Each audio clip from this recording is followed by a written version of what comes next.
Recentemente, a Lupatec divulgou o seu resultado trimestral. Então, nesse vídeo, vamos dar uma olhada nos principais pontos desse resultado trimestral e tentar responder a seguinte questão: será que vale a pena ter Lupatec em carteira? O que vocês acham? Mas antes, vou começar aqui com um convite a todos os jovens e todas as jovens que não são inscritos ainda. Fica o convite para se inscrever aqui no canal Rodo Iniciante para ficar por dentro de todas as novidades. Se você não conhece a Lupatec e quiser conhecer melhor, dá uma olhadinha na playlist do setor industrial e também na playlist de ações exóticas. E fica o convite para os demais para darem uma olhada nas demais playlists e nos demais vídeos do canal Rodo Iniciante. E se você ainda não é membro, se quiser dar aquela força a mais, só se inscrever aí e ser membro aqui, ajudando o jovem, ajudando o negócio do jovem a crescer. Então, sem mais enrolação, vamos dar uma olhada aqui nos principais pontos do último resultado trimestral da Lupatec.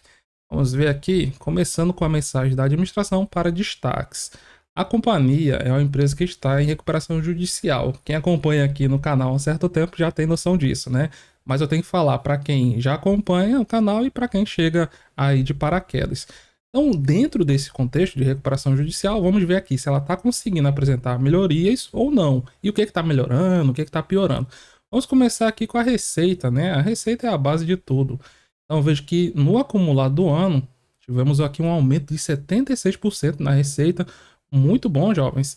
Sendo que cresceu, ó, 62% em relação ao terceiro trimestre de 2020 e 20% em relação ao trimestre anterior. Isso aqui é muito importante para nós termos a noção que a companhia está fazendo isso daqui, ó, está melhorando trimestre após trimestre. Aqui na receita bateu.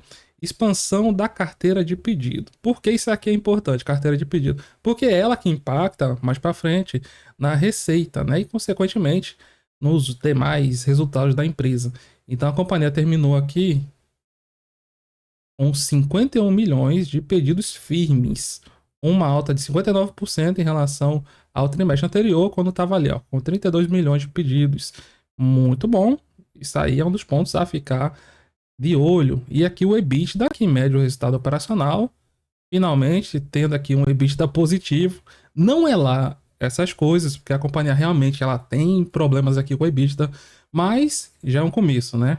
Já é uma melhoria a mais para a empresa. Resultado positivo aqui no último trimestre de 660 mil reais. E qual a importância do EBITDA? É porque ele mede o resultado operacional da empresa. Quanto que ela está conseguindo fazer com sua atividade operacional. E aqui vamos dar uma olhada no contexto. O que foi que aconteceu aqui para ela ter essa melhoria em relação aos últimos trimestres? Justamente o que ela plantou, a sementinha que ela plantou nos semestres anteriores, trimestres e semestres anteriores.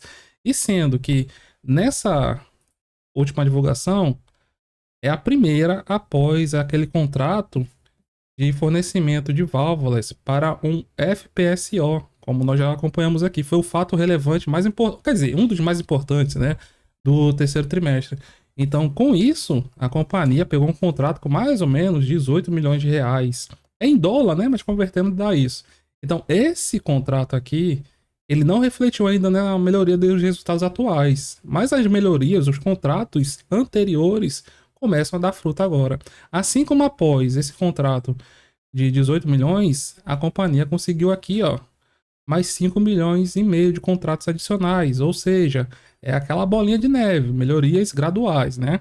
Então aqui a companhia aponta como principais melhorias o posicionamento comercial, estratégia de precificação, como a gestão de fornecimentos, ou seja, melhorando sua atividade em si. Ela teve aqui um lucro de 125 mil reais.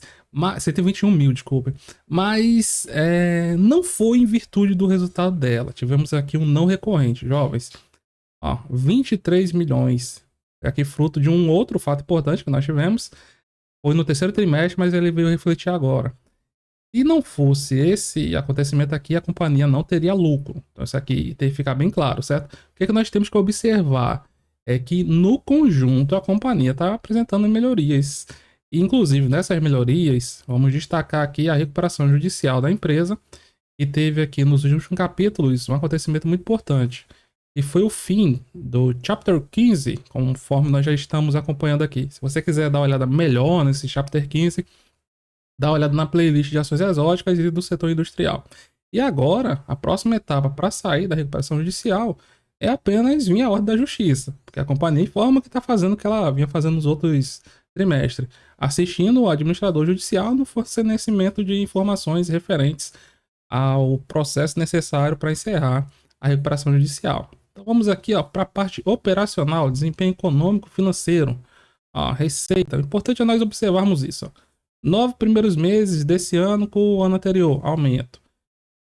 Terceiro trimestre com o segundo, aumento. Terceiro trimestre desse ano com o terceiro ano passado, aumento. Pronto, é isso aqui que nós temos que observar. E aqui, parte de cabos que nós vimos no último capítulo, que tinha dado já uma ressurgida aqui, já ficou aqui, bem melhor. Saiu ali de uma receita de 21 mil para quase 1,5 milhão. Mas claro que o principal negócio da companhia é o fornecimento de válvulas. A questão dos cabos é a receita adicional, né? E aqui vamos dar uma olhada na carteira de pedidos. Como nós vimos, ela terminou aqui com 51 milhões de pedidos firmes e contratos sem a obrigação de contratar, 176 milhões. Qual a importância disso? É porque ele pode vir a ser um pedido firme, né? Então vejam aqui que já dá ali 230 milhões, mais de 230 milhões em contratos. Muito bom. E aqui vamos dar uma olhada no lucro, lucro bruto. Porque o lucro bruto é bom, importante, é porque daqui é que vai incidir descontos posteriores. Então tivemos aqui um aumento muito bom, saiu de 7 milhões e meio para mais de 17 milhões de reais. Mas o importante não é nem observar isso não, observar isso. Terceiro de 2020 com terceiro de 2021, melhoria.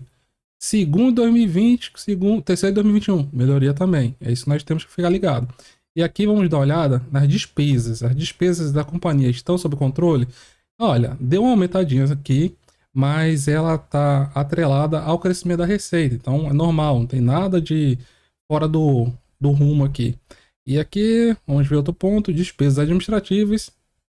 Também tivemos aqui uma pequena variação positiva, mas em virtude aqui de honorários de assessores legais e de sídios salariais. Nada demais. Outras receitas operacionais, a companhia teve uma outra receita operacional aqui de 2 milhões de reais, em virtude aqui do não recorrente. Esse aqui, uma sentença arbitral referente aqui à aquisição da unidade de cabo de ancoragem. Então, é um não recorrente, né? E aqui resultado financeiro, que é a diferença entre o que ela paga de juros e o que ela recebe de juros, de forma resumida, né?